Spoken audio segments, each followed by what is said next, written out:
Ipinagpalit sa isang kontrata. Habang abala akong bilangin ang bawat sentimo para sa gamot ng aming anak, sa isang mamahaling restaurant, ipinapainom niya ng alak ang babaeng sisira sa aming pamilya. Pabigat lang siya, Isabel. Bulong ni Sebastian, ang salitang tumusok sa puso ko kahit wala ako roon. Ngunit sa dilim, may isang aninong nagmamasid, isang pader, na hindi nila inaasahang babangga sa kanila.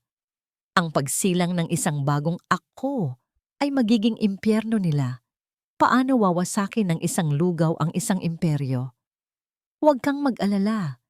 Pirma lang niya ang kailangan ko. Pagkatapos nito, malaya na tayo. Ang mga salitang iyon, malamig at matalas, ay tila mga bubog na salamin na lumusot sa siwang ng pinto ng aming silid. Narinig ko ang mga yon mula sa boses ng aking asawa, si Sebastian. Sa sandaling iyon, ang aking mga daliri ay abala sa maingat na pagtatahi ng natanggal na butones sa kanyang paboritong puting polo. Ang polong ito ang suot niya noong una kaming magkakilala at ang pag-aalaga rito ay isang ritual na para sa akin. Ang amoy ng fabric softener na yakap-yakap ang tela, ang init na naiwan ng plansa. Ito ang mga maliliit na paraan ko ng pagsasabing mahal kita nang hindi gumagamit ng salita. Habang ang sinulid ay mahigpit na pumupulupot sa butones, tila ang mundo ko naman ang dahan-dahang kakinakalasan ng isang katotohanang hindi ko nais harapin. Biglang dumulas ang karayom sa aking daliri. Isang maliit na patak ng dugo ang sumilay, ngunit hindi ko naramdaman ang sakit. Manhid ang aking balat. Ang tanging nararamdaman ko ay ang pagkirot sa loob ng aking dibdib, isang sakit na mas malalim kaysa sa kayang abutin ng anumang karayom. Ang polong hawak ko ay biglang bumigat, na parang sa bawat hibla nito ay nakasulat ang kasinungalingan niya.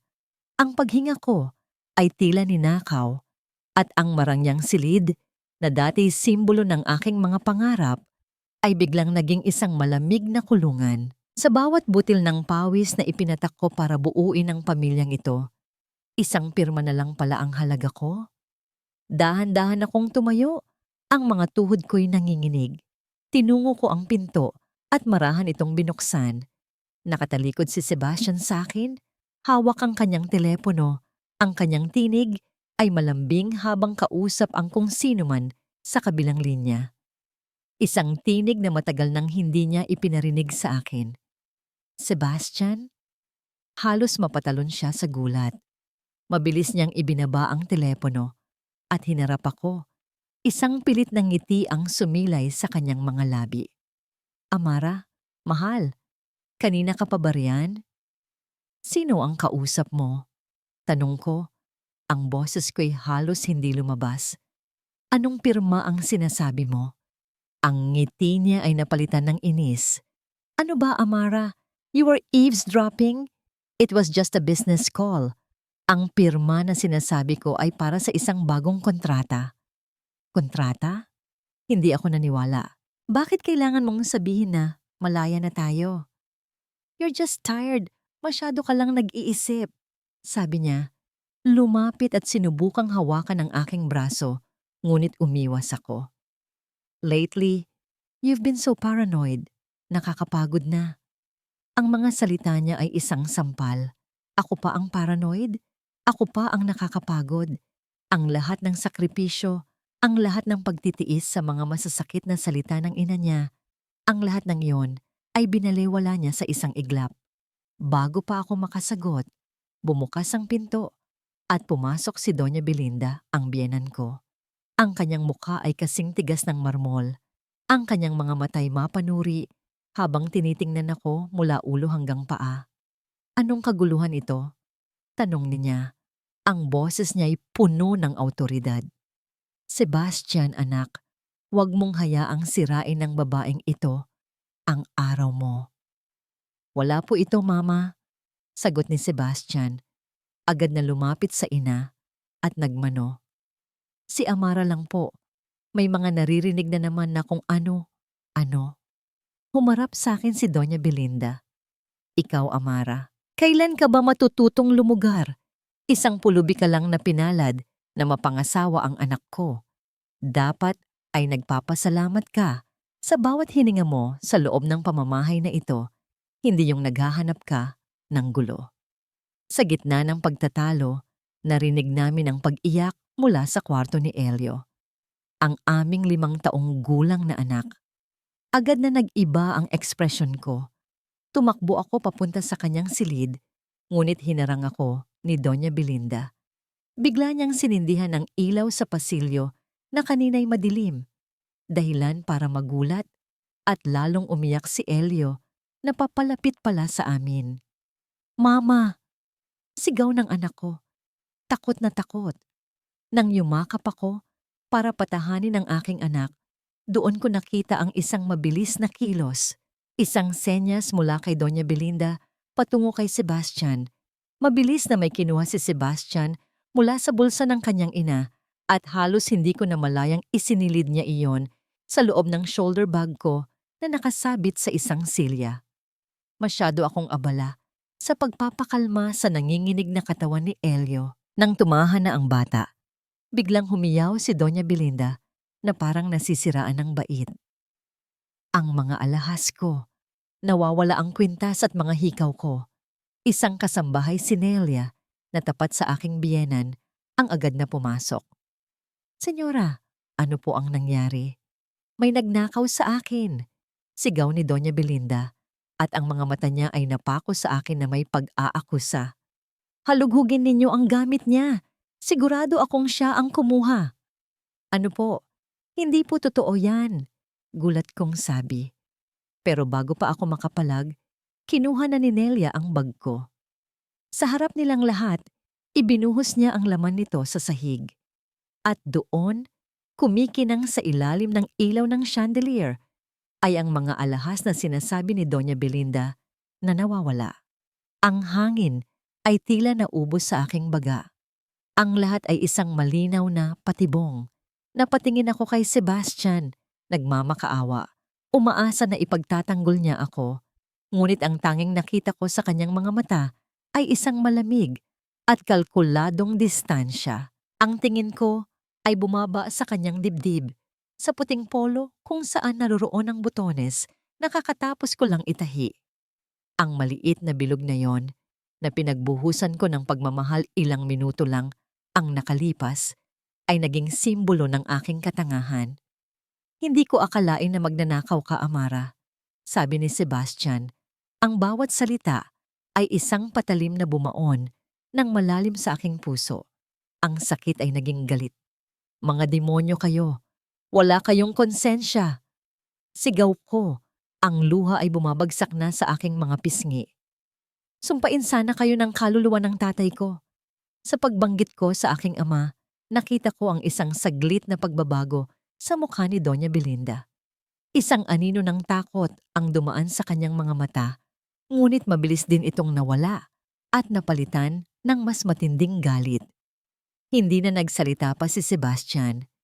Kinuha niya ang kanyang telepono at sa gitna ng katahimikan na binasag lamang ng hikbi ni Elio, pinindot niya ang mga numero. Itinaas niya ang telepono sa kanyang tainga. Ang mga mata niya ay nakatitig sa akin na walang emosyon. "Hello, police?" Nagsimula siya. "Gusto kong i-report ang isang pagnanakaw." "Oo, asawa ko." Ang papalapit na tunog ng sirena ay tila isang pako na unti-unting ibinabaon sa aking sentido. Bawat pag-ikot ng tunog na yon ay hudyat ng katapusan. Hinigpitan ko ang yakap kay Elio, na isinubsob ang kanyang mukha sa aking leeg. Ang maliliit niyang kamay ay nanginginig sa takot. 2 pulis ang pumasok sa aming sala.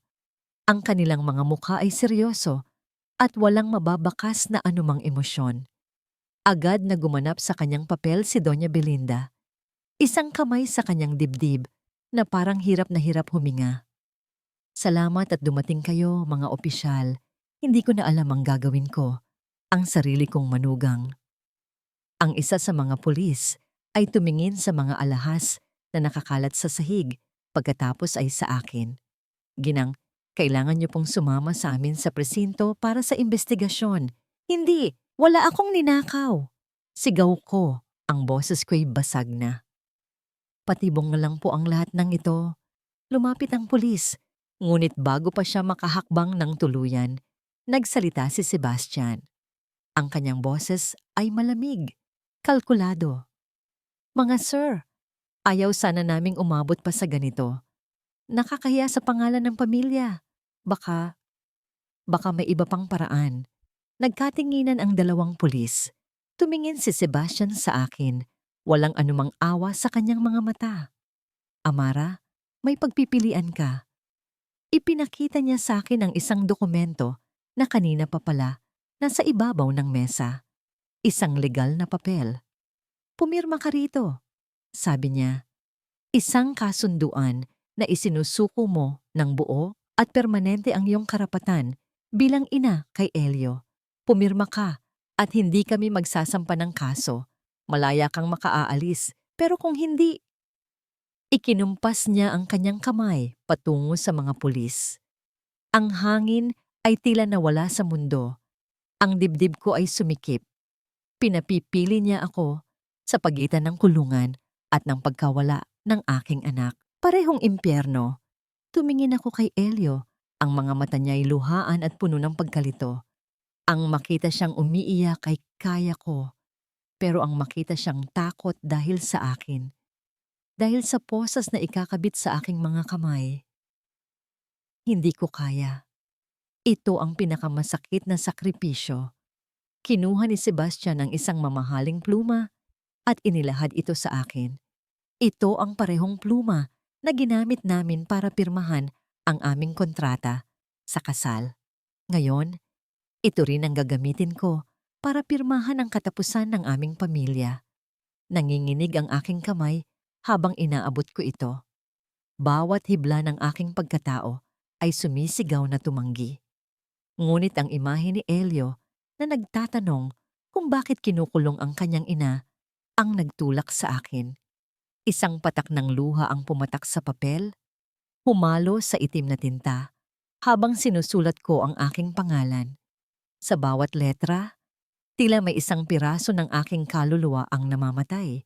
Pagkatapos kong pumirma, agad na kinuha ni Sebastian ang papel. Tapos na, sabi niya sa mga pulis. Isang ngiting tagumpay ang sumilay sa labi ni Doña Belinda. Lumapit siya sa akin. Ngayon, hubarin mo ang lahat ng bagay na pag-aari ng mga Montellano. Utos niya sa mahinang boses para ako lang ang makarinig. Ang damit na yan, ang hikaw, ang sapatos, wala kang karapatang dalhin ang kahit anong bahid ang pangalan namin.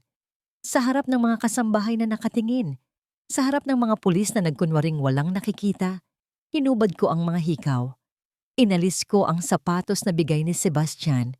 Isang katulong ang nag-abot sa akin ng isang luma at simpleng bestida at isang pares ng tsinelas. Ito na ang aking pagbabalik sa dati. Ang prinsesa ay muling naging isang abang tagalalawigan. Maari ko bang yakapin ang anak ko sa huling pagkakataon? Pakiusap ko, ang aking boses ay isang bulong na lang. Kinuha ni Sebastian si Elio mula sa aking mga braso. Mama! Sigaw ng anak ko, pilit na inaabot ang kanyang mga kamay sa akin. Tumalikod si Sebastian at naglakad palayo. Sinubukan kong sumunod, ngunit hinarangan ako ng mga pulis. Ang tanging nagawa ko ay panoorin siyang dalhin palayo ang aking anak, ang aking buhay. Pagkatapos ay narinig ko ang bigat ng pagbagsak ng pinto ng kanilang silid, na nagkulong sa iyak ng aking anak sa loob. Tulala akong itinulak palabas ng mansyon. Sa paghakbang ko, may isang bagay na dumulas mula sa aking bulsa at nahulog sa basang sahig ng portiko. Ang suklay sa buhok na gawa sa kabibe, ang unang regalong ibinigay sa akin ni Sebastian noong nagsisimula pa lang ang aming pag-iibigan sa dalampasigan ng Tacloban. Bago ko pa ito mapulot, lumabas si Doña Belinda. Nakita niya ang suklay, dahan-dahan at may ngiting demonyo sa kanyang labi. Itinaas niya ang kanyang matulis na takong at buong diing inapakan ito. Isang maliit na tunog ng pagkadurog ang narinig ko. Mas malakas pa sa kulog para sa akin. Ang malakas na buhos ng ulan ang sumalubong sa akin sa labas ng tarangkahan. Ang bawat patak ay tila yelo na tumatama sa aking balat. Naglakad ako ng walang patutunguhan. Ang mga ilaw ng syudad ay nanlalabo dahil sa mga luhang walang tigil sa pag-agos. Ang sigaw ni Eliona, "Mama!" at ang tunog ng nadurog na suklay ay paulit-ulit na umalingaw sa aking isipan. Sa gitna ng aking paglalakad, automatiko kong inilagay ang isang kamay sa aking tiyan. Isang walang kamalay-malay na kilos ng isang inang gustong protektahan ang isang anak na wala na sa kanyang piling. Mula sa isang madilim na sulok ng kalsada, isang mamahaling itim na kotse ang nakaparada. Ang mga bintana nito ay tinted. Sa loob, pinanood ni Isabel Riquelme ang kaawa-awang anyo ni Amara na naglalakad sa ilalim ng ulan. Isang maliit na ngiti ng kasiyahan ang gumuhit sa kanyang mukha. Hindi ko na alam kung gaano ako katagal na naglakad. Ang katawan ko ay pagod na. Ang puso ko ay wasak. Sa pagtawid ko sa isang malawak na kalsada, ang aking mga paa ay bumigay. Natumba ako sa malamig at basang aspalto. At ang huli kong nakita ay ang nakakasilaw na ilaw ng isang bus na mabilis na papalapit. Ang ugong ng busina nito ay ang huling tunog na aking narinig bago nilamon ng dilim ang lahat. Ang unang nagbalik sa aking kamalayan ay isang amoy. Amoy ng malinaw na sabaw ng manok, bawang at luya na pinakuluan ng matagal. Isang amoy na pamilyar, isang amoy ng tahanan na matagal ko nang hindi nalalanghap. Sumunod ay ang pakiramdam. Isang kumot na medyo magaspang ngunit malinis at isang unan na amoy araw. At ang huli ay ang tunog. Isang mahinahong pagpatak ng ulan sa yero na bubong. Isang tunog na payapa at malayo sa marangyang katahimikan ng mansyon. Dahan-dahan kong iminulat ang aking mga mata. Ang una kong nakita ay isang kisaming gawa sa kahoy. May mga bahid ng panahon, ngunit matibay. Inilibot ko ang aking paningin. Nasa loob ako ng isang maliit, ngunit malinis na silid. Ang dingding ay yari sa pinagtagpi-tagping tabla, pinalamutian ng isang lumang kalendaryo at isang maliit na krus.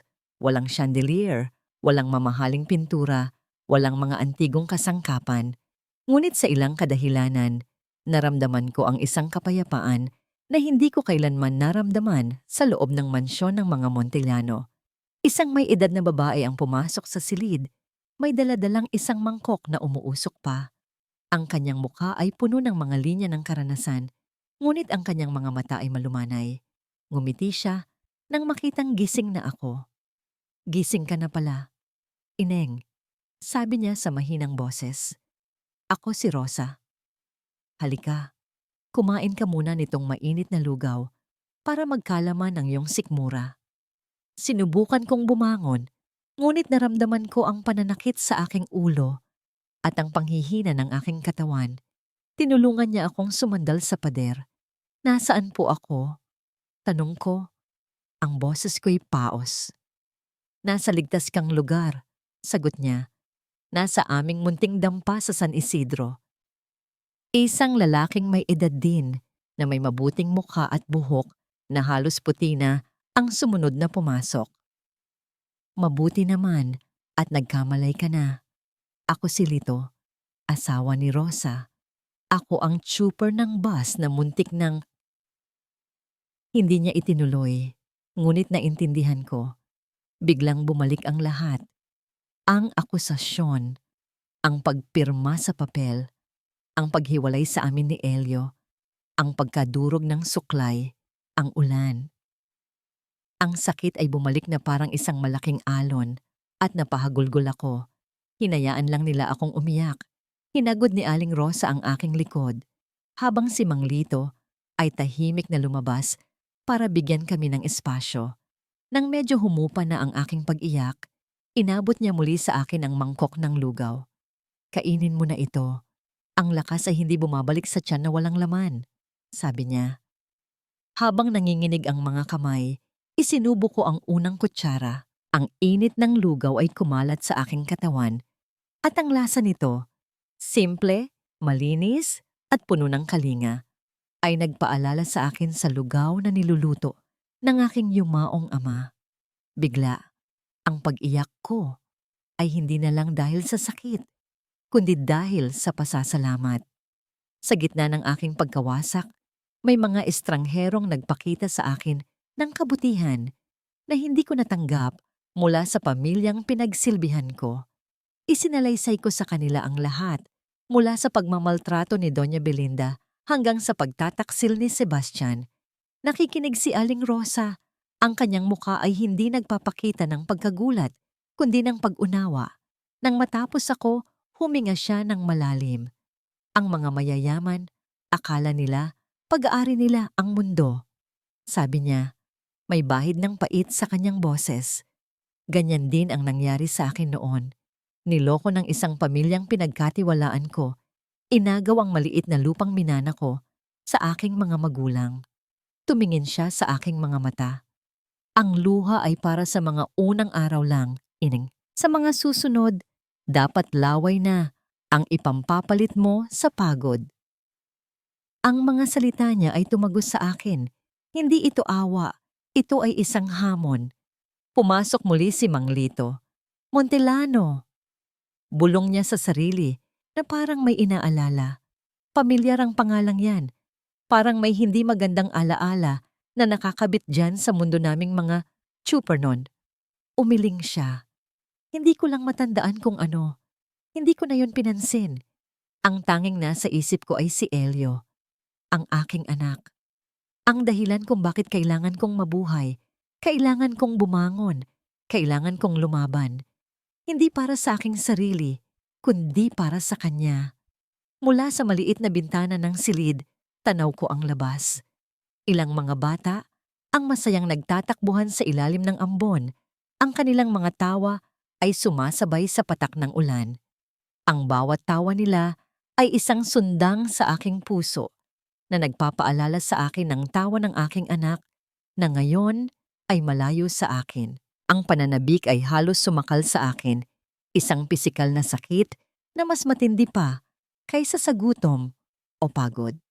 Paano ako magsisimula kung ang tanging yaman ko na lang ay ang sugatan kong puso at ang mga kamay kong ito? Ang realidad ng buhay sa San Isidro ay hindi kasing kinis ng marmol na sahig ng mansyon, kundi kasing gaspang ng sementong kalsada na nilalakaran ko ngayon. Maaga pa lang ay sinubukan kong maghanap ng trabaho.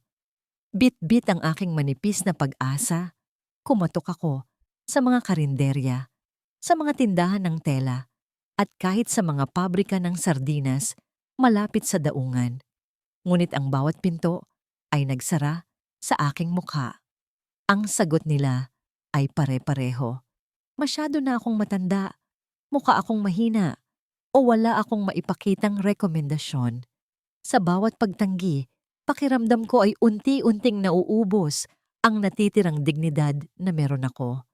Paano ko mababawi ang aking anak kung ang sarili ko mismong sikmura ay hindi ko kayang punan? Umuwi ako sa bahay ni na Aling Rosa, nabagsak ang balikat. Naabutan kong abala si Aling Rosa sa paglalaban ng damit ng iba para kumita ng kaunti. Ang hiya ay bumalot sa akin. Pinapakain nila ako, pinapatulog, pero wala akong maibigay na kapalit. Pumunta ako sa kanilang maliit na kusina para maghanap ng maitutulong. Nakita ko ang ilang piraso ng isdang hindi nabenta sa palengke na ibinigay ng kapitbahay at isang takal ng bigas. Biglang bumalik sa akin ang alaala ng aking ama. Naalala ko ang kanyang mga kamay na bagamat magaspang ay puno ng pagmamahal tuwing nagluluto siya ng aming hapunan. Amara, madalas niyang sabihin, ang sekreto ng masarap na lugaw ay wala sa mahal na sangkap. Nasa tiyaga yan, nasa paghalo, hanggang sa lumabas ang tamis ng bigas at linamnam ng isda. Kinuha ko ang kutsilyo. Sinimulan kong hiwain ang luya ng pino. Ang bawat hiwa ay may kasamang dasal. Ginisa ko ito hanggang sa umalingasaw ang bango na pumuno sa buong kabahayan. Inihalo ko ang isda, tinimplahan ng kaunting patis at paminta, at matiyagang hinalo ang bigas sa kumukulong tubig. Sa bawat ikot ng sandok, tila nababawasan ang bigat sa aking dibdib. Ito ang lasa ng aking kabataan, ang lasa ng pagmamahal na hindi nabibili ng pera. Nang ihain ko ang mainit na lugaw sa mesa, nakita ko ang pagtataka sa mga mata ni Mang Lito. Sumubo siya ng isa, tumigil siya, tumingin siya sa akin, at sa unang pagkakataon, nakita ko ang isang tunay na ngiti sa kanyang pagod na mukha. Napakasarap nito, Amara. Bulalas niya. Mas masarap pa ito kaysa sa mga lugaw sa bayan. Kakaiba ang lasa, nanunuot sa buto. Tumikim din si Aling Rosa at tumango. Ang kanyang mga mata ay nagniningning. May talento ka, Ineng. Ang lasang ito, ito ang hinahanap-hanap ng mga pagod na trabahador sa daungan. Pwede nating itong pagkakitaan. Isang maliit na pag-asa ang sumilay sa aking puso. Ito na kaya ang simula. Ang lugaw ng aking ama, magiging sandata ko para mabawi ang aking anak. Ngunit ang maliit na liwanag na yon ay mabilis na nilamon ng dilim nang subukan kong buksan ang aking lumang cellphone. Itinago ko ito sa ilalim ng aking unan. Umaasa na baka sakaling tumawag si Sebastian at sabihing nagbago na ang isip niya. O baka marinig ko man lang ang boses ni Elio. Sa pagbukas ng screen, sunod-sunod na mensahe ang pumasok. Hindi galing kay Sebastian, hindi galing kay Elio. Ang mga mensahe ay galing sa iba't ibang numero, ngunit ang nilalaman ay iisa at nakakapanindig balahibo. Amara Lunaria, duwe na ang loan mo na 5 milyon. Kung hindi ka magbabayad sa loob ng 1 linggo, alam namin kung nasaan ang anak mo. Final demand notice, bayaran ng utang o haharapin mo ang kahihinatnan. Nabitawan ko ang telepono, nanlamig ang buo kong katawan na parang binuhusan ng yelo. 5 milyon? Wala akong inuutang na ganoon kalaki. At noon ko lang napagtanto ang huling regalo ni Sebastian bago ako palayasin. Ginamit niya ang pangalan ko, ang pirma ko, para umutang sa mga linta ng lipunan. Hindi lang niya ako pinalayas. Ibinaon niya ako sa hukay bago pa man ako mamatay. Napatingin ako sa mangkok ng lugaw. Ang pag-asa na kanina nagbibigay init sa akin ay biglang naging abo.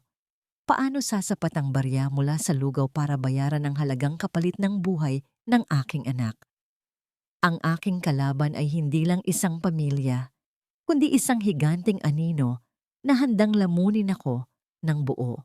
Napaupo ako sa sahig. Ang takot ay gumagapang sa aking lalamunan. Akala ko ay nasa ilalim na ako ng lupa, pero may mas malalim pa palang impyerno na inihanda sila para sa akin. Ang takot ay isang malamig na kamay na sumasakal sa aking leeg. Nais kong ibato ang telepono, tumakbo palayo, at magtago sa ilalim ng lupa. 5 milyon. Kahit ibenta ko ang lahat ng laman loob ko, hindi ko mababayaran ang halagang yon. Naisip ko si Sebastian, nakaupo sa kanyang air-conditioned na opisina, umiinom ng mamahaling kape, habang ako ay dito nanginginig sa takot na baka anumang oras ay may dumampot sa akin o sa anak ko. Naramdaman ko ang magaspang na palad ni Aling Rosa na humawak sa aking balikat. Kinuha niya ang telepono mula sa nanginginig kong mga kamay at binasa ang mga mensahe. Inasahan kong matatakot siya na palalayasin niya ako para hindi sila madamay ng asawa niya. Ngunit nang tumingin siya sa akin, ang nakita ko ay hindi takot, kundi isang nag-aalab na apoy. Gusto ka nilang paralisahin, Amara, matigas niyang sabi. Gusto nilang magtago ka sa sulok at mamatay sa takot. Ibibigay mo ba yon sa kanila? Hindi ko po alam ang gagawin ko, Nay Rosa. Humahagulhol kong sagot. 5 milyon yon. Mamamatay tao ang mga nagpapautang na yan. Umupo siya sa tapat ko at hinawakan ng mahigpit ang aking mga kamay. Makinig ka. Ang bundok ay hindi binubuwag sa isang iglap. Ito ay tinitibag, bato-bato. Kung magpapalamon ka sa takot, talo ka na. Pero kung kikilos ka, kahit gaano kaliit, lumalaban ka.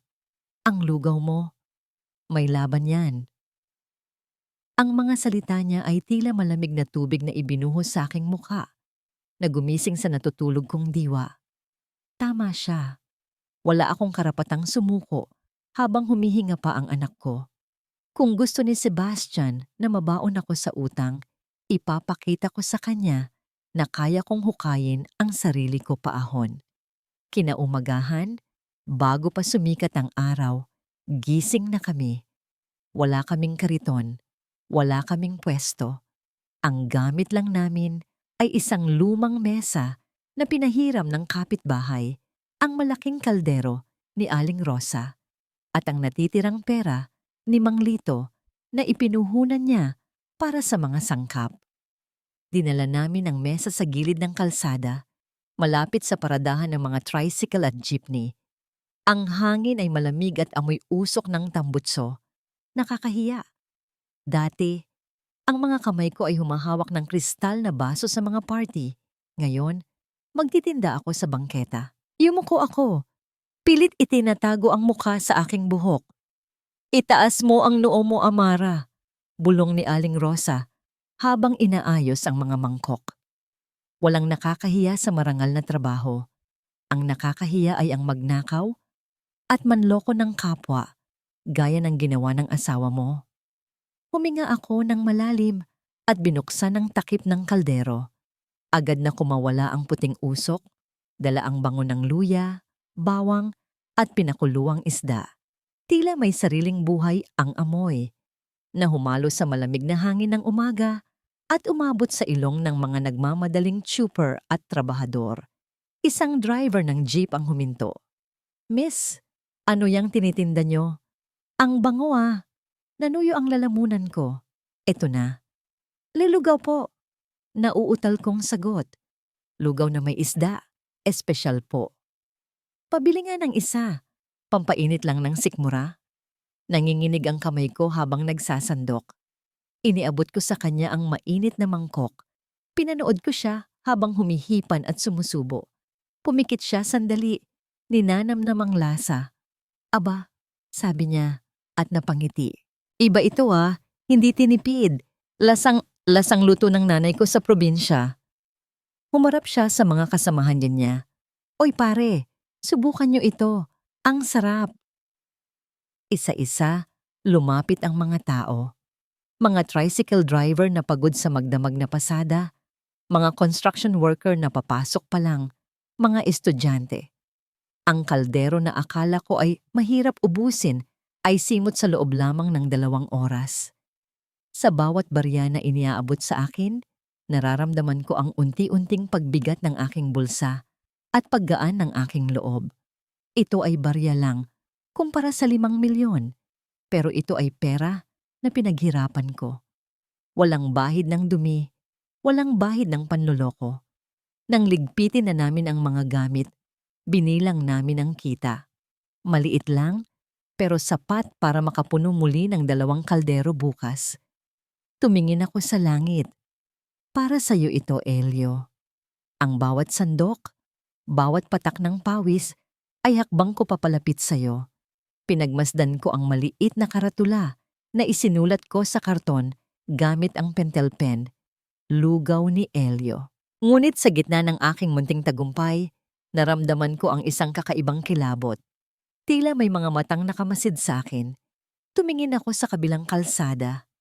Sa likod ng isang poste, may isang lalaking nakasuot ng itim na jacket at sombrero na mabilis na tumalikod at naglakad palayo nang mapansin kong nakatingin ako. Napahawak ako sa aking dibdib. Ang tagumpay ngayong araw ay isang patak lang ng ulan sa gitna ng disyerto. Alam ng mga nagpapautang kung nasaan ako. At alam kong hindi sila titigil sa pananakot lang. Ang karera para sa buhay ko at ng anak ko ay nagsisimula pa lang. Ang tagumpay ng lugaw ni Elio ay mabilis na kumalat sa San Isidro. Sa loob ng 3 araw ang aming munting pwesto sa gilid ng kalsada ay dinadayo na hindi lang ng mga trooper, kundi pati na ng mga trabahador mula sa kabilang barangay. Ang bawat mangkok na naibebenta ko ay isang sentimo ng pag-asa, isang patak ng tubig sa napakalawak na disyerto ng aking utang. Abala ako sa paghihiwa ng berdeng sibuyas nang maramdaman ko ang biglang pagbabago ng ihip ng hangin. Ang masayang kwentuhan ng mga kumakain ay unti-unting namatay. Ang maingay na kalye ay biglang binalot ng isang nakakasakal na katahimikan. Nag-angat ako ng tingin. Sa harap ng aming mesa, huminto ang 2 motorsiklo at isang itim na SUV. Bumaba mula sa sasakyan ang lalaking nakita ko noon sa poste. Si Bato. Kung tawagin siya sa mensaheng natanggap ko. Malaki ang katawan niya, may peklat sa kilay, at ang kanyang nangiti ay hindi umaabot sa kanyang mga mata. Amara lunaria, bati niya sa isang boses na parang kinakaladkad sa graba. Masarap daw ang lugaw mo. Sikat na sikat ka na. Nanigas ang buong katawan ko. Ang kutsilyo sa aking kamay ay muntik nang mahulog. Si Aling Rosa, na nasa tabi ko, ay napahawak sa aking braso ng mahigpit. Sino kayo? Tanong ko. Pilit na pinapatatag ang boses kahit nanginginig ang aking tuhod. Anong kailangan niyo? Lumapit si Bato sa kaldero. Inamoy niya ang usok nito na parang isang gutom na hayop. Ang bango, sabi niya, bago bumaling sa akin ng may nanlilisik na mata. Pero sa tingin mo ba, ang barya-baryang kikitain mo rito ay sapat na para bayaran ang 5 milyon ni Mr. Montellano? Ang pagbanggit sa pangalan ng asawa ko ay parang sampal. Alam nila, alam nilang lahat. Wala akong inutang sa inyo, giit ko. Ang asawa ko ang hindi ko na natapos ang sasabihin ko. Sa isang mabilis na galaw, tinabig ni Bato ang malaking kaldero ng lugaw. Ang mainit na sabaw ay tumapon sa sementadong kalsada. Ang pinakuluang bigas, isda at luya na pinaghirapan naming lutuin mula pa kaninang madaling araw ay kumalat sa maruming lupa na parang suka. Ang usok mula sa natapong pagkain ay umakyat sa ere kasabay ng pagsinghap ng mga nakapaligid na tao. Sayang, sobrang sayang. Para sa amin na naghihikahos, ang pagtapon ng pagkain ay isang kasalanang higit pa sa lahat. Huwag! Sigaw ni Aling Rosa. Akmang susugurin ang lalaki. Pero hinarangan siya ng isa sa mga tauhan nito. Anong ginagawa niyo? Sigaw ni Mang Lito, na noon ay kakarating lang bitbit ang mga bagong hugas na mangkok. Humarang siya sa pagitan ko at ni Bato. Ang kanyang matandang katawan ay nanginginig sa galit, hindi sa takot. Wala kayong karapatang manggulo rito. Tinawanan lang siya ni Bato. Lumapit siya kay Mang Lito at dinuro ito sa dibdib. Tanda, huwag kang makialam kung ayaw mong ikaw ang isunod namin sa lugaw na yan. Humarap muli sa akin si Bato. May kinuha siya sa kanyang bulsa, isang litrato. Inihagis niya ito sa ibabaw ng natapong lugaw. Tiningnan ko ito at halos huminto ang tibok ng puso ko. Ito ay litrato ni Elio. Kuha ito kaninang umaga lang sa gate ng kanyang mamahaling paaralan. Nakasuot siya ng uniforme, hawak ang kamay ng kanyang yaya at nakangiti. Pero sa gilid ng litrato, may isang kamay na may hawak na lighter na tila handang sunugin ang larawan ng aking anak. 1 linggo, Amara. Bulong ni Bato. Sapat lang para marinig ko. 1 linggo na lang ang palugit. Kapag wala ka pang dalang pera, hindi lang lugaw ang dadanak sa kalsada. Sumakay sila muli sa kanilang mga sasakyan at humarurot palayo. Iniwan kaming nakatulala sa gitna ng usok at amoy ng nasayang na pagkain. Bumagsak ako sa aking mga tuhod. Hindi ko ininda ang init ng sementong may bahid pa ng lugaw. Kinuha ko ang litrato ni Elio. Pinunasan ang dumi mula sa mukha ng aking anak gamit ang laylayan ng aking damit. Niyakap ko ang litrato sa aking dibdib at humagulgol. Ang takot na naramdaman ko kanina ay napalitan ng isang desperasyon na hindi ko maipaliwanag. Hawak nila ang buhay ng anak ko. Naramdaman ko ang mga kamay ng mga taga San Isidro sa aking likod. Tinutulungan nila kaming ligpitin ng kalat. Walang nagsasalita, pero ramdam ko ang kanilang awa at galit. Lalaban tayo, Amara, matigas na sabi ni Mang Lito habang itinatayo ang natumbang mesa. Hindi tayo papayag na apihin kanila dito. Tumingala ako sa kanya. Ang mga mata ko'y puno ng luha. Pero paano, Tatay Lito? 5 milyon! At hawak nila si Elio. Sa sandaling iyon, napagtanto ko ang isang bagay. Ang pagtitinda ng lugaw ay hindi sapat. Ang pagiging mabuti ay hindi sapat. Kung gusto kong iligtas ang anak ko mula sa mga demonyong ito, kailangan kong maging mas matalino. Kailangan kong lumaban hindi gamit ang dahas, kundi gamit ang batas. Naalala ko ang sinabi ng isang suki kanina habang kumakain bago dumating ang gulo. May binanggit siyang pangalan ng isang abogado na kilala sa pagtulong sa mga inaaping mahihirap. Isang abogadong tila galit din sa mga Montellano. Pinahid ko ang aking mga luha.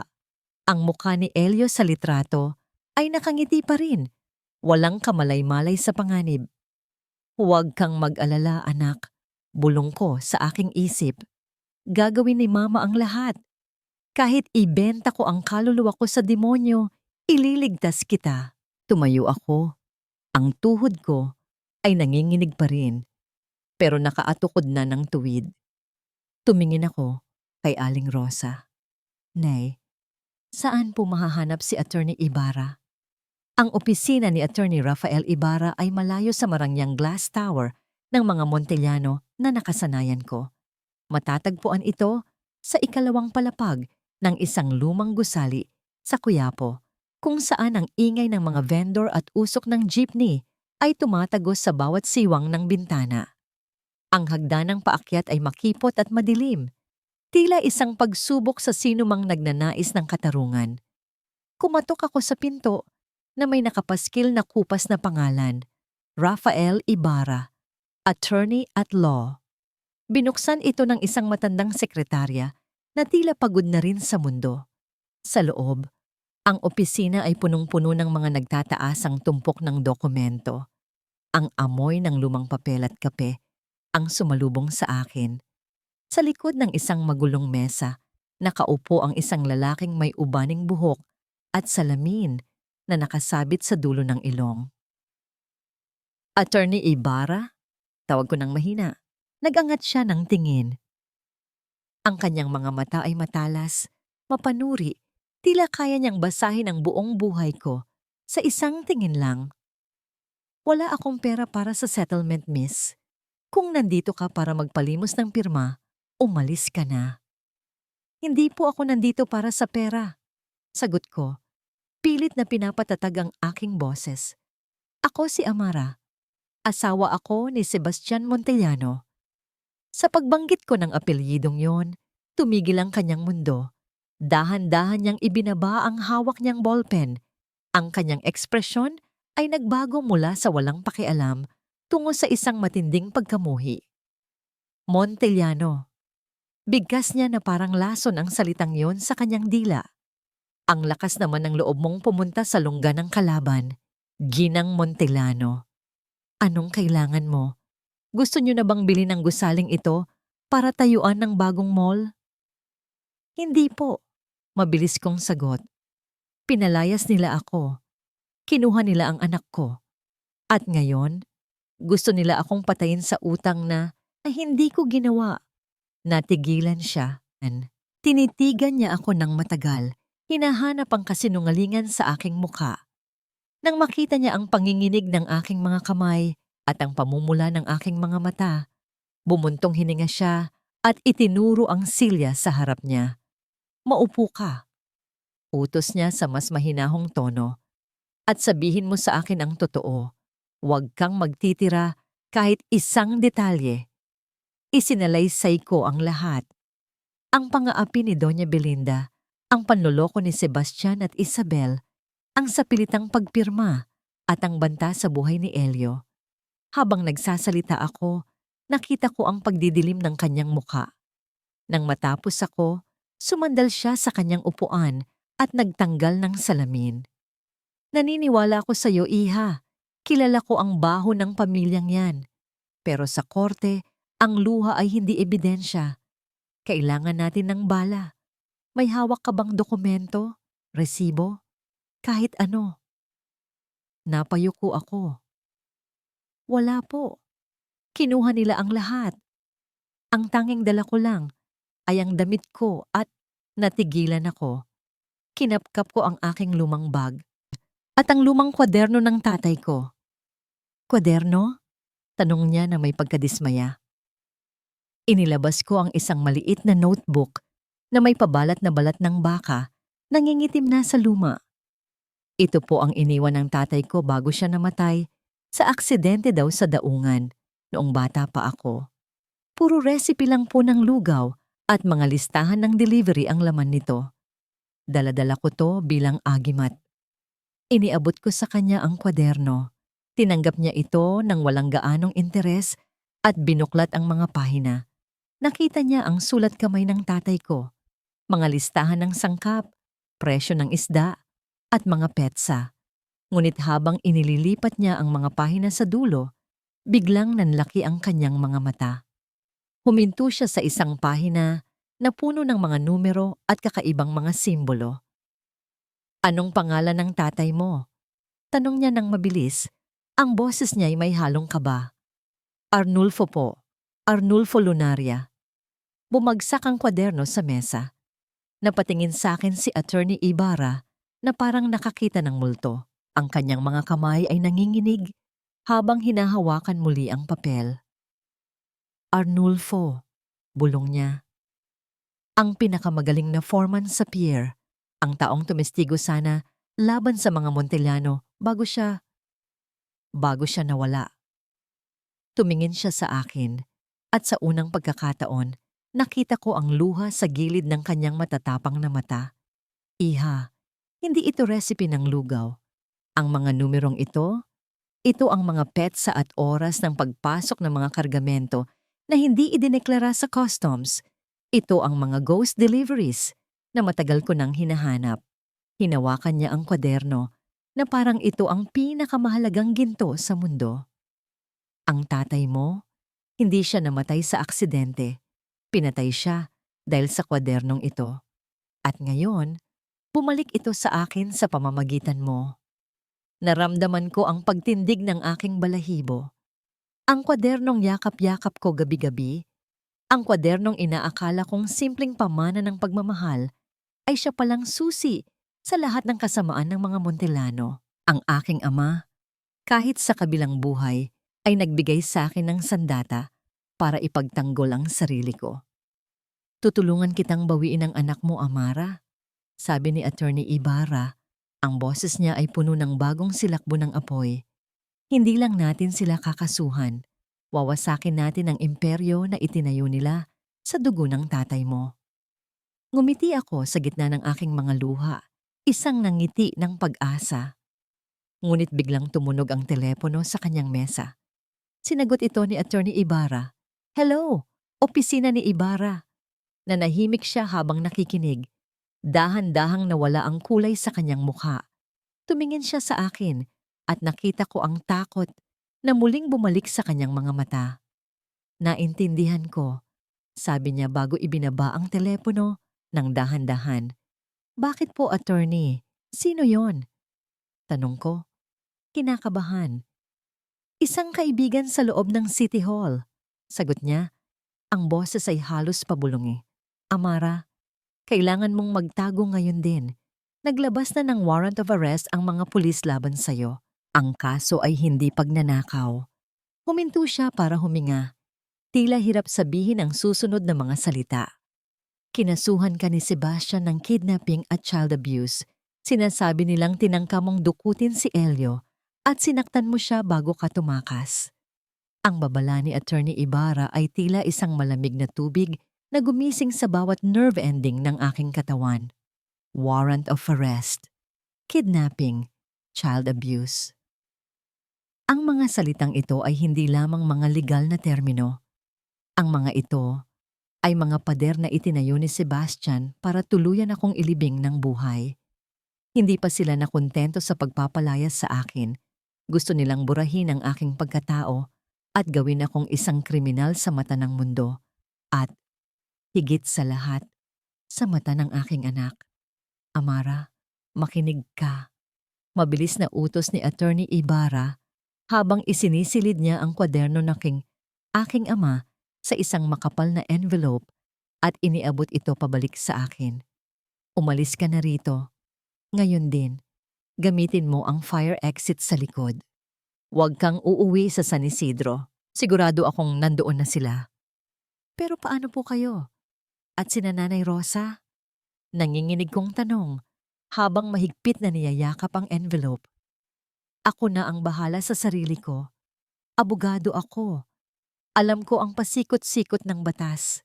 Pero ikaw, kapag nahuli ka nila ngayon, hindi ka na makakalabas ng kulungan ng buhay.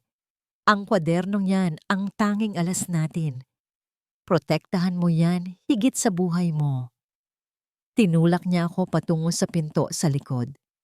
Takbo, Amara. Huwag kang titigil hanggat hindi ka nagiging anino. Bumaba ako sa makipot at madilim na hagdanan ng fire exit. Ang amoy ng kalawang at lumang basura ay sumuot sa aking ilong. Ang bawat hakbang ng aking tsinelas sa bakal na hagdan ay tila dagundong ng kulog sa aking pandinig.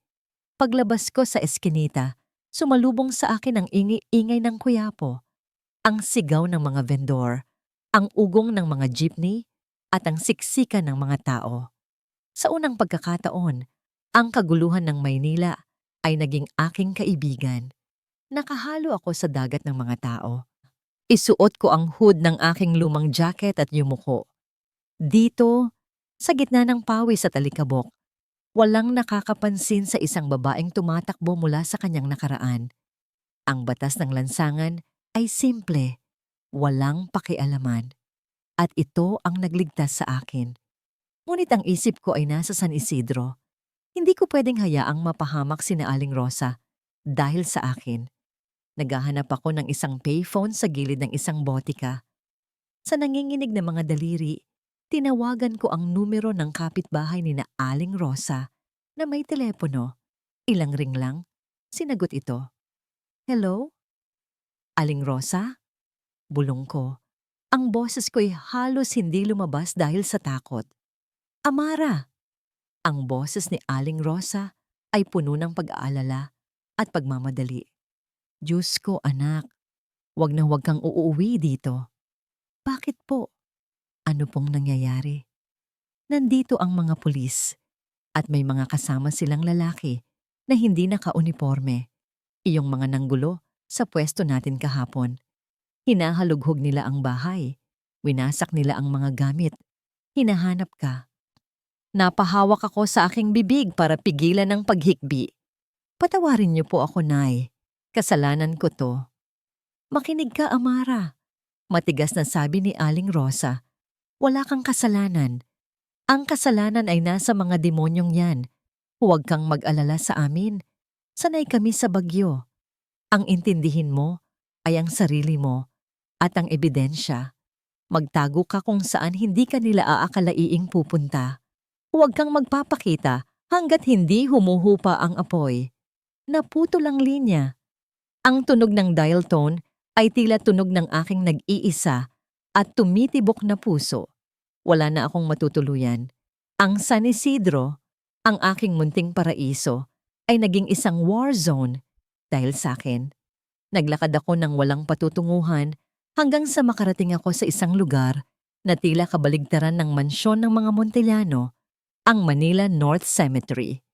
Dito, sa gitna ng mga puntod ng mga mayayaman at mahihirap, nakatira ang libu-libong pamilya na walang ibang matuluyan. Humanap ako ng isang sulok sa likod ng isang malaking mausoleo na tila hindi na dinadalaw.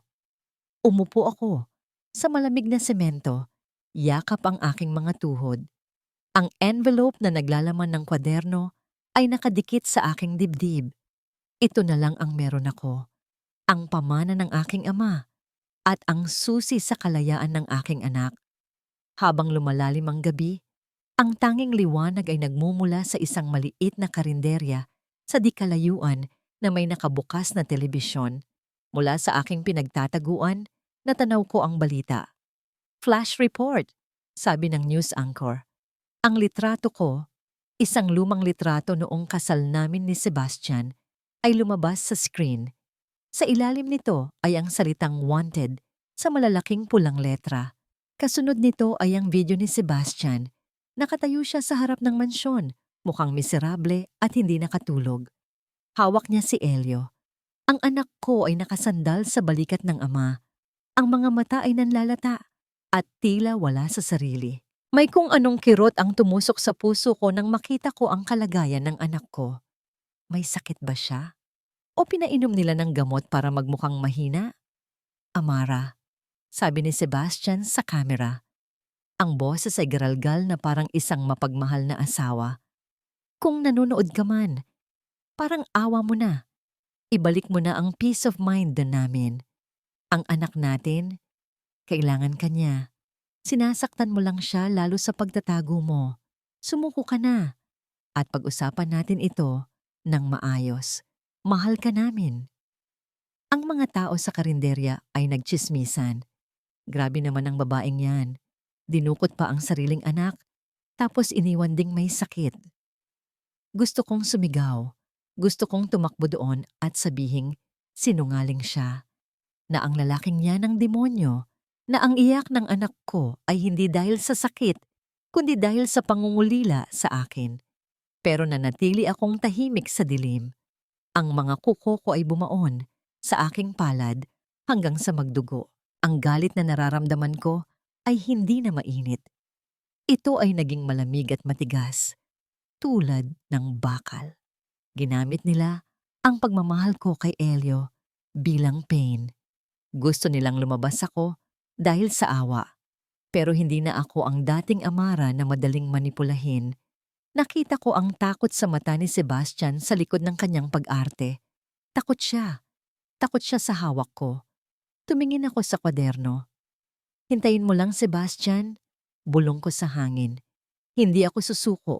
Hindi ako lalabas para magmakaawa. Lalabas ako para maningil. Sa gabing iyon, sa piling ng mga patay, namatay ang huling bahagi ng Amara na mahina. At ang ipinanganak ay isang inang handang sunugin ang mundo para sa kanyang anak. 3 araw na akong nakatira sa piling ng mga patay. Dito sa Manila North Cemetery, natutunan kong ang tunay na multo ay hindi ang mga yumao, kundi ang mga buhay na pinabayaan ng lipunan. Natutunan kong makisama sa anino, matulog ng nakadilat ang isang mata, at kumain ng kung ano lang ang maibibigay ng awa ng mga kapwa ko squatter na nakatira sa loob ng mga musoleo. Sa liwanag ng isang upupos na kandila, muli kong binuklat ang kwaderno ng aking ama. Ang mga pahina ay malutong na, at ang tinta ay kumukupas, ngunit ang bawat numero ay tila sumisigaw ng katotohanan. Sa tulong ng paliwanag ni Attorney Ibarra nung huli kaming magkausap, unti-unti kong naunawaan ang code. Ang mga numerong akala ko ay presyo ng isda ay mga account number sa bangko sa ibang bansa. Ang mga pangalan ng supplier ay mga pangalan ng mga pekeng kumpanya na pagmamay-ari ng mga Montellano. Ang imperyo ni Doña Belinda at Sebastian ay nakatayo sa isang pundasyon ng money laundering at smuggling. At ang tatay ko ang unang nakatuklas nito, kaya siya pinatahimik. Hinaplos ko ang pahina. Tay, hawak ko na ang punyal, pero hindi ko alam kung paano ito isasaksak nang hindi ako ang unang duguan. Biglang umihip ang malamig na hangin na nagpatay sa sindi ng aking kandila. Ang kadiliman ay bumalot sa akin, ngunit hindi ito ang karaniwang dilim ng gabi. May naramdaman akong presensya. Isang pabango ang sumama sa hangin. Amoy ng mamahaling rosas at yelo. Hindi ito amoy ng sementeryo. Dahan-dahan kong inangat ang aking tingin. Sa labas ng mausoleo, sa ilalim ng maputlang liwanag ng buwan, may isang figurang nakatayo. Isang babaeng nakasuot ng itim na coat. Ang kanyang balat ay kasing puti ng porselana at ang kanyang mga mata ay nagniningning sa dilim. Si Isabel Riquelme. Nanigas ako. Paano niya ako nahanap? Kasama ba niya ang mga pulis? O ang mga tauhan ni Bato?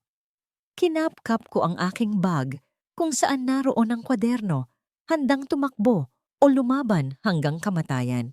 Huwag kang mag-alala, Amra.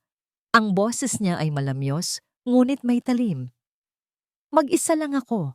Kung gusto kitang ipakulong, kanina ka pa sana nakaposas habang natutulog ka sa ibabaw ng puntod na yan. Anong kailangan mo? Tanong ko. Ang boses ko ay garalgal. Nandito ka ba para tapusin ang trabahong hindi nagawa ng asawa ko? Tumawa siya ng mahina, isang tunog na walang saya. Humakbang siya palapit, hindi alintana ang putik na dumidikit sa kanyang mamahaling sapatos. Ang asawa mo, si Sebastian ay isang tanga na naglalaro ng apoy. At ikaw naman, ikaw ang basahang ginamit nila para punasan ang dumi nila. Umalis ka na, banta ko, bagamat wala akong laban sa kanya. Wala na kayong makukuha sa akin. Kinuha niyo na ang lahat. Hindi lahat, sagot niya. Tumingin siya sa bag ko. Hawak mo ang susi, hindi ba? Ang ebidensyang hinahanap ni Attorney Ibarra. Nanlamig ako. Alam niya. Pero may problema ka, Amara. Patuloy niya habang naglalakad paikot sa akin na parang isang pating. Ang kwadernong yan ay ebidensya ng nakaraan. Ang kailangan mo ay ang koneksyon nito sa kasalukuyan at ako lang ang may alam noon. Kumunot ang noo ko. Bakit mo ako tutulungan? Kabit ka niya. Kasabwat ka nila. Huminto siya sa harap ko. Sa malapitan, nakita ko ang isang bagay sa kanyang mga mata na hindi ko nakita noon sa mga litrato. Hindi ito pagmamahal kay Sebastian. Ito ay puot. Isang malalim at matandang puot na kasing itim ng gabi. Dahil ang mga Montellano ay hindi lang sa tatay mo may utang na dugo. Bulong niya. Ang akala nila, ako ang kanilang tropeyo. Hindi nila alam, ako ang kanilang hatol. Naguluhan ako. Hindi kita maintindihan. Hindi mo kailangang maintindihan ngayon. Ang kailangan mo lang malaman ay ito. Gusto mong bawiin ang anak mo. Gusto kong wasakin ang pamilyang yon hanggang sa wala nang matira. Kundi abo. Magkapareho tayo ng direksyon, Amara. Iba lang ang ating sasakyan. Inilahad niya ang kanyang kamay.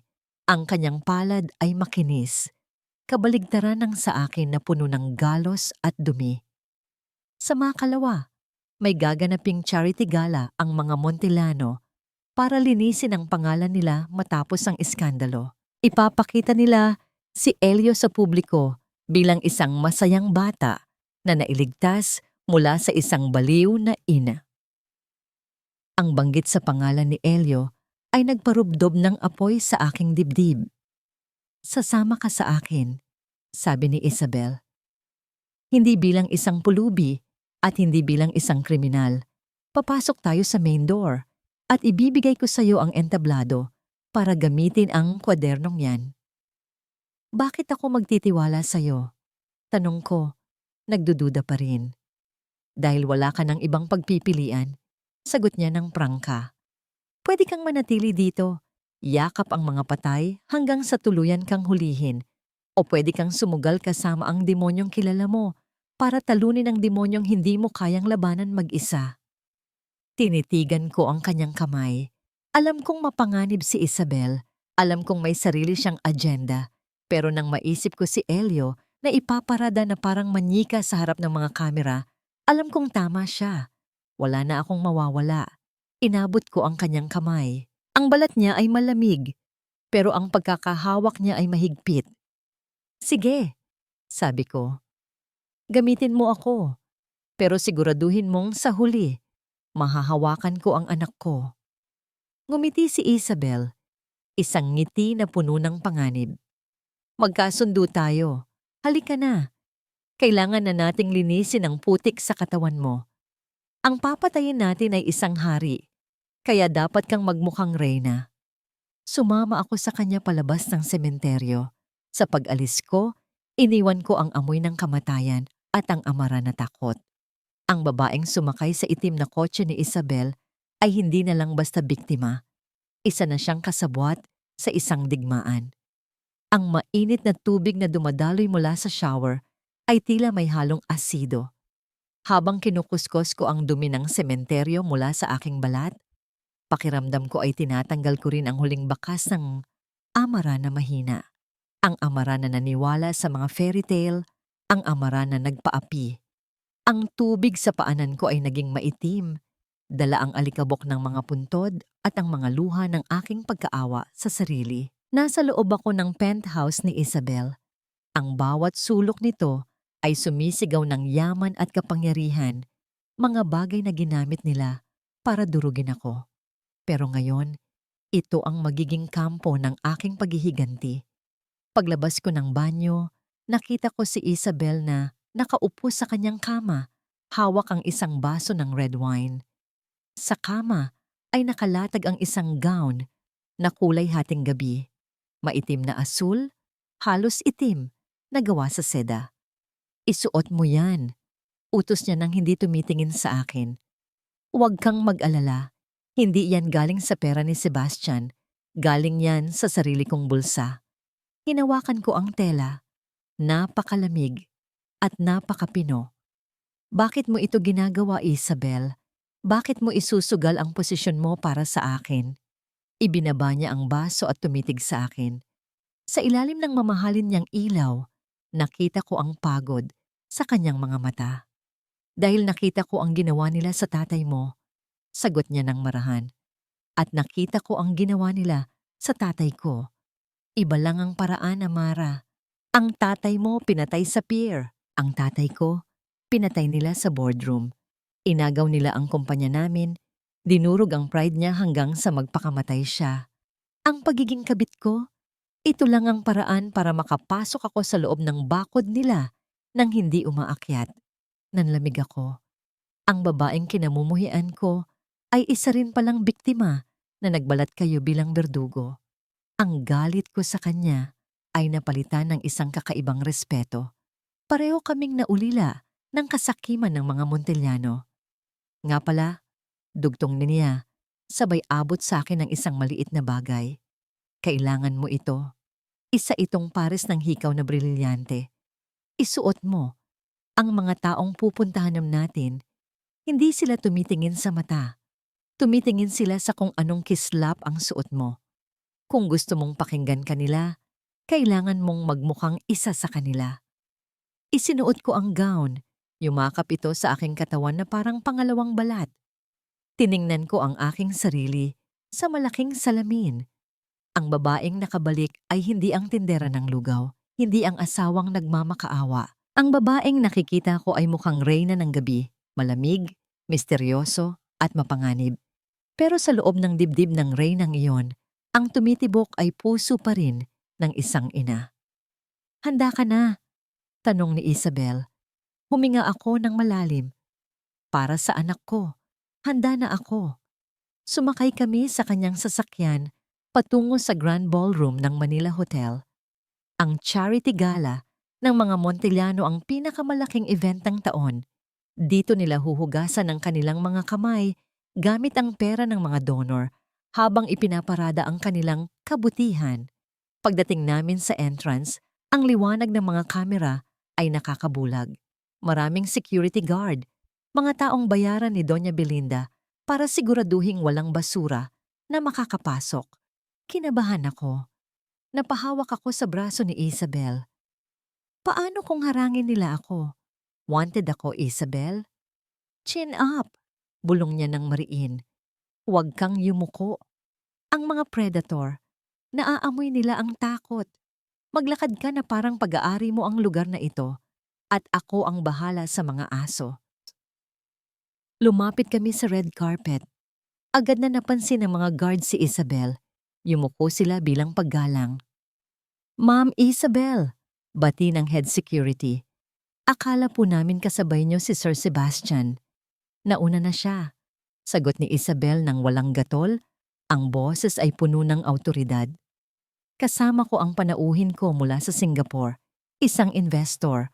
Ayaw niyang magpa-check ng bag. papasukin niyo kami o tatawagan ko si Sebastian at sasabihing pinahiya niyo ang bisita niya. Nagkatinginan ng mga guard. Ang takot na mapagalitan ng amo ay mas matimbang kaysa sa hinala. Pasensya na po, ma'am. Tuloy po kayo. Bumukas ang malalaking pinto ng ballroom. Ang lamig ng aircon at ang amoy ng mamahaling pabango ang sumalubong sa amin. Sa loob, daan-daang tao ang nakagown at nakatoksido. May hawak na champagne, nagtatawanan. Sa gitna ng entablado, may malaking litrato ng pamilya Montellano. At doon, sa ilalim ng spotlight, nakaupo si Doña Belinda at Sebastian. At sa gitna nila, si Elio. Muntik na akong tumakbo paakyat, pero pinigilan ako ng mahigpit na hawak ni Isabel sa aking braso. Huwag ngayon, bulong niya. Tingnan mo siya. Tiningnan ko ang anak ko. Nakasuot siya ng maliit na toksido, pero ang kanyang mga mata niya ay walang buhay. Nakatulala siya sa kawalan. Ang pisngi niya ay maputla. At kapag sinusubukan niyang tanggalin ang kamay ni Doña Belinda sa kanyang balikat, hinihigpitan ng matanda ang hawak, sabay bulong ng kung ano sa tainga ng bata. Ang dugo ko ay kumulo. Droga? Pananakot? Ano ang ginawa nila sa masayahin kong anak? Sa sandaling iyon, ang takot ko ay tuluyang naglaho. Ang natira na lang ay isang purong layunin. Kinuha ni Sebastian ang mikropono. Magandang gabi sa inyong lahat. Salamat sa pagdalo para sa aming foundation. Ginagawa naming ito para sa kinabukasan ng mga bata. Tulad ng aking anak na si Elio. Nagpalakpakan ang mga tao. Ang mga hipokrito.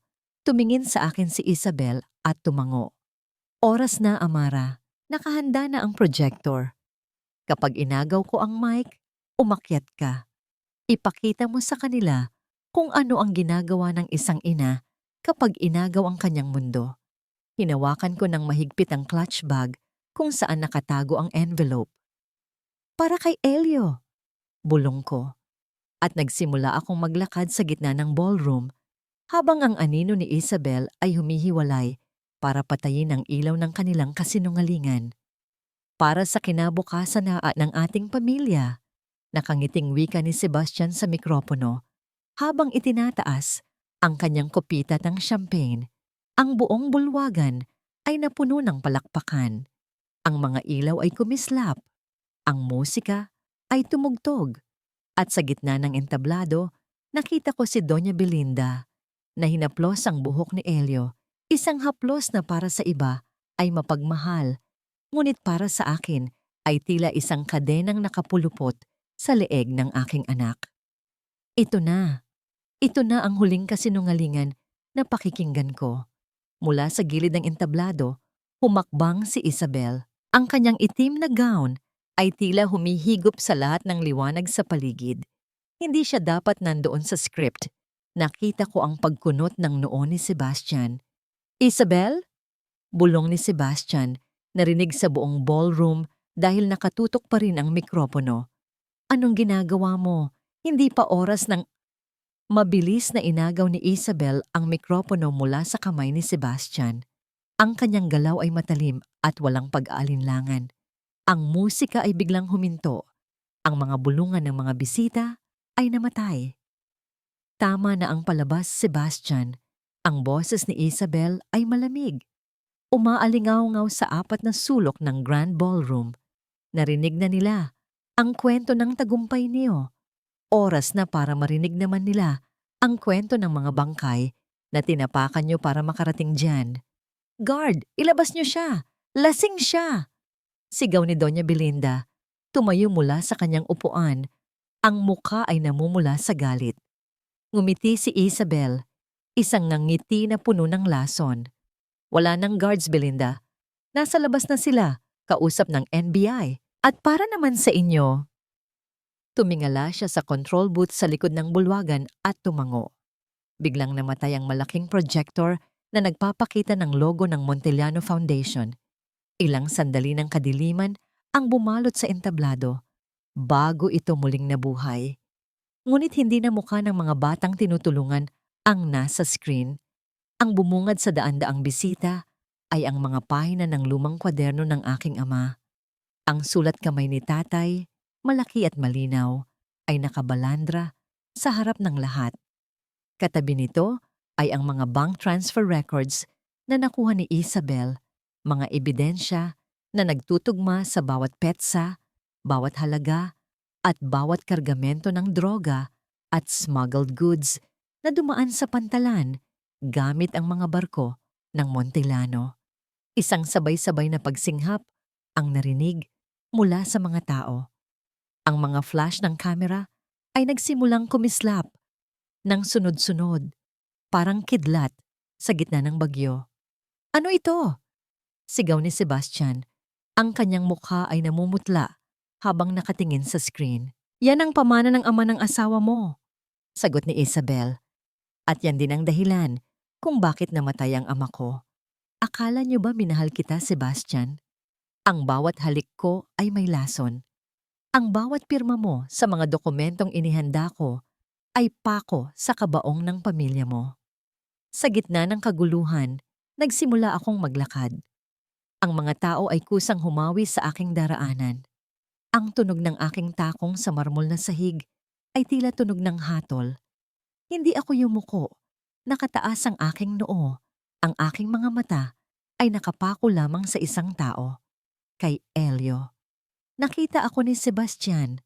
Ang kanyang mga mata ay nanlaki sa takot nang makilala niya ako. Ang amara na kanyang kilala ay mahina, iyakin, at sunod-sunuran. Ngunit ang babaeng papalapit sa kanya ngayon ay nakasuot ng dilim at may bitbit na bagyo. "Amara?" Bulong niya, umatras ng isang hakbang. Hindi ko siya pinansin. Umakyat ako sa entablado. Humarap ako kay Doña Belinda na nakahawak pa rin ng mahigpit kay Elio. Ang matanda ay nanginginig, nakatingin sa screen kung saan nakasulat ang pangalan ng kanyang mga krimen. "Bitawan mo ang anak ko," utos ko. Ang boses ko ay mahina, pero puno ng diin na nagpatigil sa paghinga ng lahat. "Ikaw," nanginginig na turo ni Doña Belinda sa akin. "Ikaw na hampas lupa ka. Sinira mo ang lahat. Papatayin kita." Akmang susugod sa akin si Doña Belinda. Ang kanyang mga kuko ay nakaambas sa aking mukha. Ngunit bago pa niya ako maabot, isang malakas na sampal ang dumapo sa kanyang pisngi. Hindi galing sa akin, galing kay Isabel. Bumagsak si Doña Belinda sa sahig. Ang kanyang marangyang gown ay sumayad sa dumi. "Wala kang karapatang saktan siya," mariing sabi ni Isabel. "Tapos na ang pagiging reyna mo." Sa pagkakataong yun, narinig ko ang isang mahinang boses sa gitna ng ingay. "Mama?"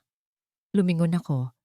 Si Elio, na tila nagising mula sa isang mahabang bangungot dahil sa gulo, ay nakatingin sa akin. Ang kanyang mga mata ay puno ng luha at pagkilala. "Elio, anak!" Tumakbo ako at lumuhod para salubungin siya. Ang yakap ng aking anak ay mahigpit, mainit at totoo.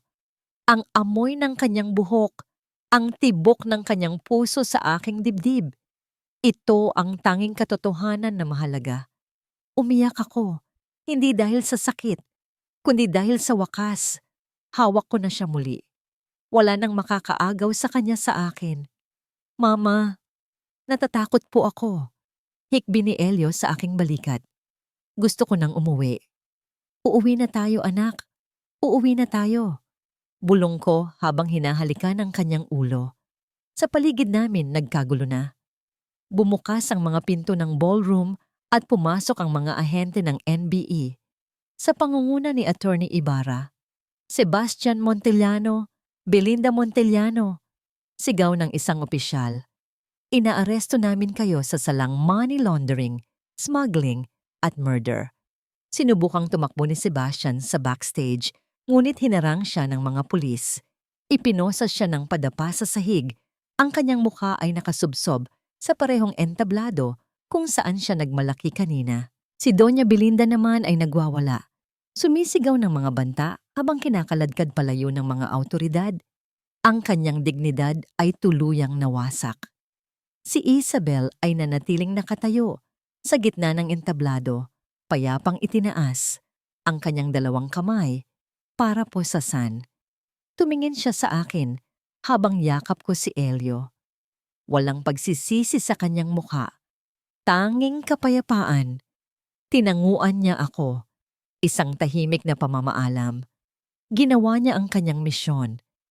Sinira niya ang mga Montellano kahit na ang kapalit nito ay ang sarili niyang kalayaan. Nilapitan ako ni Attorney Ibarra. Hinawakan niya ako sa balikat. Tapos na, Amara. Nanalo na tayo. Ang kwaderno ng tatay mo, nabigyan na ng hustisya ang kanyang pagkamatay. Tumingin ako sa paligid. Ang ballroom ay magulo. Ang mga mayayaman ay nagbubulungan sa takot. Ang pamilyang umapi sa akin ay nakaposas. Pero sa gitna ng lahat ng ito, habang buhat-buhat ko ang aking anak, naramdaman ko ang isang katahimikan sa aking puso. Ang bagyo ay humupa na at sa wakas, ang ulan ay tumigil na rin. 2 taon na ang lumipas mula noong gabing iyon sa Manila Hotel. Ngunit ang amoy ng luya, bawang at pinakulwang isda ay nananatiling sentro ng aking mundo. Ang pagkakaiba lang, hindi ko na ito nilalanghap sa gilid ng mausok na kalsada habang natatakot na itumba ng mga siga ang aking kaldero. Ngayon, nakatayo ako sa loob ng isang malawak at maaliwalas na kusina na may puting tiles at matibay na bubong. Sa itaas ng counter, nakapinta sa isang magandang kahoy na karatula ang pangalan ng aming munting tagumpay, lugaw ni Elio, Kusina ng Pag-asa. 4:00 pa lang ng madaling araw, ngunit gising na ang diwa ng buong San Isidro. Rinig ko ang tawanan ni Mang Lito at ng mga bagong staff habang nagbubuhat ng mga sako ng bigas sa likod. Si Aling Rosa naman ay abala sa kahera, masususing binibilang ang pondo para sa aming scholarship program. Hindi na lang kami nagbebenta ng lugaw para mabuhay. Nagbebenta kami para bumuhay ng iba. Nang pinunasan ko ang aking kamay sa aking apron at sumilip sa bintana ng aking opisina. Mula rito, tanaw ko ang dagat. Payapa ang alon, kasing payapa ng aking puso. Bumukas ang pinto at pumasok si Attorney Ibarra. Hindi na siya mukhang pagod at galit sa mundo tulad noong una kaming magkita. May dala siyang folder at sa kanyang mukha ay may ngiti ng finality. Lumabas na ang desisyon ng Korte Suprema, Amara. Balita niya habang inaabot sa akin ang folder. Binuksan ko ito. Ang mga salita ay legal at formal, ngunit ang kahulugan nito ay simple. Reclusion perpetua, habang buhay na pagkakulong. Wala nang parol para kay Sebastian at Doña Belinda, paliwanag ni attorney. Doon sila tatanda sa loob ng bilibid.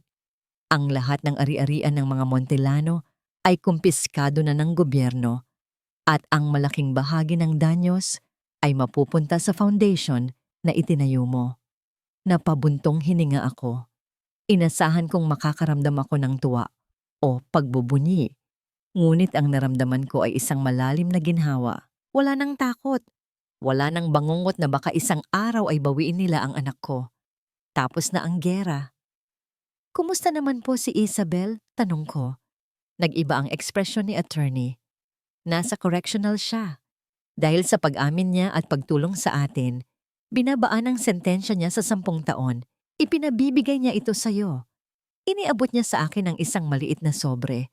Sa loob, walang sulat. Tanging ang kalahati ng isang lumang larawan. Ang larawan ng tatay niya at tatay ko na magkasama sa pier noong mga bata pa sila. Sa likod nito ay may maikling mensahe. Bayad na ang utang. Salamat. Itinago ko ang larawan sa aking dibdib. Si Isabel ay mananatiling isang kontrabida sa kwento ng iba. Pero sa kwento ko, siya ang kidlat na sumira sa pader para ako ay makatawid. Pinatawad ko na siya. Pinatawad ko na silang lahat. Hindi dahil karapat-dapat sila, kundi dahil karapat-dapat ako sa kapayapaan. Mama, ang masayang sigaw na yon ang pumukaw sa aking atensyon. Tumakbo papasok ng kusina si Elio. 7 taong gulang na siya ngayon, matangkad, malusog, at puno ng buhay. Wala na ang bakas ng takot at sakit na nakita ko noon sa entablado. Nakasuot siya ng kanyang school uniform, handa na para sa pagpasok. Mama, tingnan mo, perfect score ako sa math. Pagmamalaki niya habang iwinawagayway ang kanyang test paper. Lumuhod ako at niyakap siya ng mahigpit. Ang amoy ng kanyang pawis at baby cologne ay ang pinakamabangong pabango sa mundo. Ang galing naman ng anak ko. Mana sa Lolo Arnulfo niya. Siyempre naman po, kasi sabi niyo, dapat matalino ako para matulungan ko kayo sa business paglaki ko. Sagot niya sabay halik sa pisngi ko. Tumayo ako at inayos ang kanyang kwelyo. Tumingin ako sa kanyang mga mata, ang mga mata ni Sebastian, pero ang ningning ay galing sa akin. Siya ang aking tagumpay, hindi ang pera, hindi ang negosyo, kundi ang batang ito na lumaking mabuti at masaya sa kabila ng unos. O siya, pumasok na kayo ni Tatay Lito. Baka malate ka pa, sabi ko.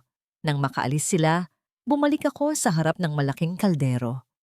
Oras na para magbukas. Sa labas, nakapila na ang mga tao, mga trabahador, mga estudyante at mga ina. Napansin ko ang isang babae sa dulo ng pila. Bata pa siya, may pasa sa braso at may kargang sanggol. Ang kanyang mga mata ay nangingilid ang luha at halatang nahihiya siya. Parang nakikita ko ang sarili ko sa kanya 2 taon na ang nakakaraan. Takot, gutom, at walang matakbuhan. Kumuha ako ng mangkok. Sinandukan ito ng mainit na lugaw at nilagyan ng maraming toppings. Lumabas ako ng counter at nilapitan siya. Nagulat ang babae nang iabot ko sa kanya ang pagkain. Naku ma'am, wala po akong pambayad. Nagugutom lang po talaga ang anak ko.